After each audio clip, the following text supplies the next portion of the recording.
नमस्कार मित्रों, जय माता दी। स्वागत है आप सभी का हमारे YouTube चैनल के ऊपर। राहु और केतुदेव है, उनके ऊपर अपन ने विशेष सीरीज चला रखी थी। उसमें अपन ने देखा था कि राहु और केतुदेव है किन स्थितियों के अंदर शुभ या अशुभ होते हैं, कौन से सूत्र हैं जिनसे अपन पता कर सकते हैं कि राहु और केतुदेव अपने को अच्छे रिजल्ट दे रहे हैं या फिर बुरे रिजल्ट दे रहे हैं। राहु देव है, उनकी बाय डिफॉल्ट 12 भाव है, 12 ग्रह है, उनके अंदर प्लेसमेंट हो तो अपने को कैसे कैसे रिजल्ट मिलते हैं और उनसे बचने के लिए अपन क्या सार्थक उपाय कर सकते हैं, ये अपन जान रहे थे। पहले और छठे घर तक अपन देख चुके हैं कि राहु देव है, उनकी प्लेसमेंट हो तो क्या चीजें अपने को दिखाई देती है, क्या अपन रेमेडीज कर सकते हैं। आज अपन बात करने वाले हैं कि राहु देव है, उनकी बाय डिफॉल्ट है प्लेसमेंट। किसी भी चार्ट के अंदर, किसी भी व्यक्ति की कुंडली के अंदर अगर 7वें घर में है तो उसके अपने को क्या रिजल्ट दिखाई देंगे और उनसे बचने के लिए अपन क्या रेमेडीज कर सकते हैं। अगर चार्ट की बात करें तो जो 7वां ग्रह है उसमें जो कारक तत्व है या फिर बाय डिफॉल्ट जो कालपुरुष की जो कुंडली है उसके हिसाब से जो 7वां ग्रह है उसमें राशि आती है आपके तुला राशि। तुला राशि के जो प्रतिनिधित्व करता है वो है आपके शुक्र देव, यानी कि उसमें जो एनर्जी है वो किसकी है, आपके शुक्र देवता की है। 7वां ग्रह है, उससे देखते हैं अपन कोई भी बिजनेस है उसका जो डेली सेल परचेज है या फिर कोई भी व्यक्ति है उसका जो डेली रूटीन है या फिर जो पार्टनर की स्थिति है वो देखते हैं अपन 7वें घर से। तो 7वें घर में जो कारक तत्व है वो है आपके शुक्र देवता के और बुध देवता के। 7वें घर में अगर राहु देव की प्लेसमेंट हो जाए तो सबसे पहले अपने को यह देखना है कि उस चार्ट के अंदर शुक्र देव और बुध देव की स्थिति कैसी है। अगर शुक्र देव बुध देव आपके शुभ है और उसके बाद में आपके सप्तमेश की यानी कि 7वें भाव के जो मालिक बन रहे उन ग्रह की प्लेसमेंट सही है, उनकी स्थिति सही है तो राहु देव अपने को अच्छे रिजल्ट देंगे।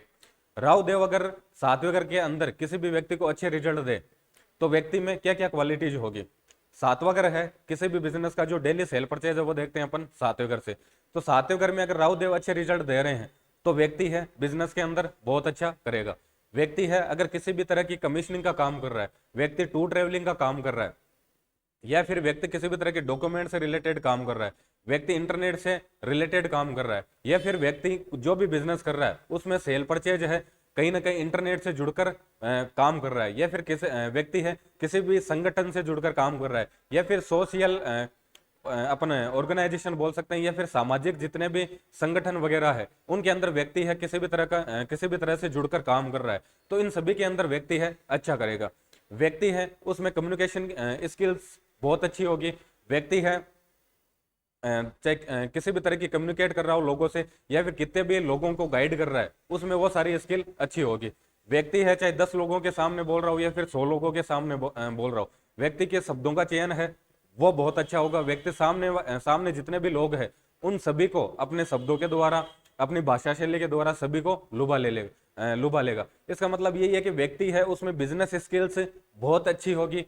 व्यक्ति इतना धनार्जन कर लेगा कि आगे की जो 2-3 पीढ़ियां हैं उनको धन से रिलेटेड समस्याएं नहीं आएगी, इतने सेविंग्स कर लेगा।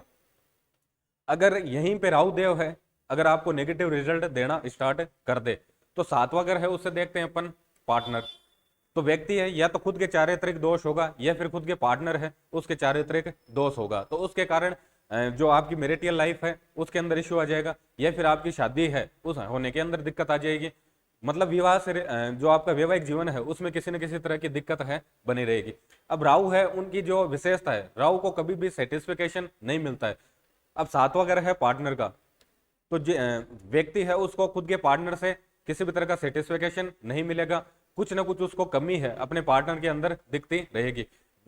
व्यक्ति है खुद के पार्टनर की एक आइडियलिस्टिक इमेज बना लेगा कि मेरे पार्टनर में ये क्वालिटीज होनी चाहिए और वैसी क्वालिटीज अपन ये मान सकते हैं कि वो कभी भी पूरी नहीं हो सकती, क्योंकि राहु की जो स्थिति है, राहु का जो नेचर है वो है अतृप्ति का नेचर। राहु की भूख है कभी भी शांत नहीं होती है।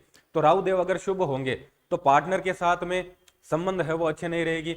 अगर आप शादीशुदा हो तो आपके डिवोर्स की स्थितियां हो जाएगी, सेपरेशन की स्थिति हो जाएगी या फिर आप शादी नहीं हो पा रही है तो उसके अंदर भी कुछ ना कुछ गड़बड़ी है, दिक्कत है आपके बनी रहेगी। अब राहु देव है संबंध बनाएंगे आपके 11वें घर से, लग्न से और तीसरे घर से। तो व्यक्ति है पैसे खुद कमाएगा, जैसे शुक्र है उससे अपन फाइनेंस देखते हैं, पैसे देखते हैं। व्यक्ति है पैसे खुद कमाएगा लेकिन उन पैसों का उपयोग है खुद नहीं कर पाएगा। उस पैसों का जो उपयोग है वो करेंगे उसके मित्रगण है या फिर पार्टनर है। व्यक्ति खुद अपने पैसों का सही से उपयोग है नहीं कर पाएगा। अगर व्यक्ति है किसी भी तरह के जॉब के अंदर इन्वॉल्वमेंट हो गई, व्यक्ति है किसी भी तरह की जॉब कर रहा है तो उसके माइंड में यह चलता रहेगा कि अपने को तो किसी ने किसी तरह का बिजनेस करना था, अपन गलत लाइन के अंदर, गलत डायरेक्शन के अंदर आ गए हैं, तो जॉब से उसको संतुष्टि है वो नहीं मिलेगी। अगर बिजनेस कर रहा है तो साथ वालों से कंपेयर करने लग जाएगा कि वो तो अपने साथ वाला है, अपना जो मित्र है उसके अंदर ये स्किल्स है, वो अपने बिजनेस को इस लेवल तक लेकर चला गया, अपन है अभी यहीं पे है, अपन ने इतनी ग्रोथ नहीं की।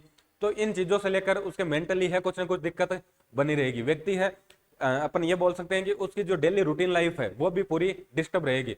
मेंटली है उसके ये चलता रहेगा कि अपन अपने अंदर कुछ ना कुछ कमी है, अपने को ये काम करना चाहिए था, अपन ने ये कर लिया, अपने को इस डायरेक्शन में जाना चाहिए था, अपन इस डायरेक्शन के अंदर आ गए। ओवरऑल जो स्थिति है वो मेंटली कहीं ना कहीं उसके टॉर्चर लाइक स्थिति है वो बन जाएगी।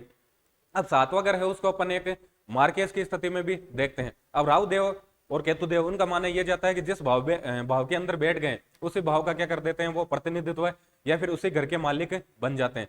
अब सातवां घर मार्केश है, तो किसी भी व्यक्ति के जैसे सातवें घर के अंदर राहु देव है बुरे परिणाम दे रहे हैं और राहु देव की उसके महादशा स्टार्ट हो गई। अब अपन ये मानते हैं कि जब मार्केस की दशा स्टार्ट हो जाती है तो व्यक्ति को मृत्यु तुल्य कष्ट मिलते हैं। अब वहीं पे अगर राहु देव है उनकी महादशा स्टार्ट हो गई तो व्यक्ति है पूरा जीवन उसका अस्त व्यस्त हो गया। तो उस स्थिति में वो क्या रेमेडीज कर सकता है?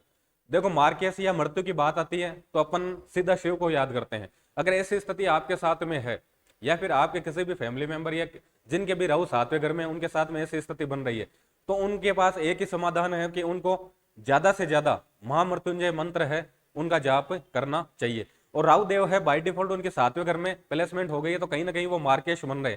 तो ऐसी स्थिति में अगर जो सबसे ज्यादा रिजल्ट देने वाली रेमेडी है तो वो है आपके महामृत्युंजय का जाप, या फिर शिव है उनका रेगुलर आप किसी न किसी तरह से जलाभिषेक करते रहे, या फिर दूध है उसके अंदर आप काले तिल है वो मिक्स कर लें, जल मिक्स कर लें, उससे आप अभिषेक करें।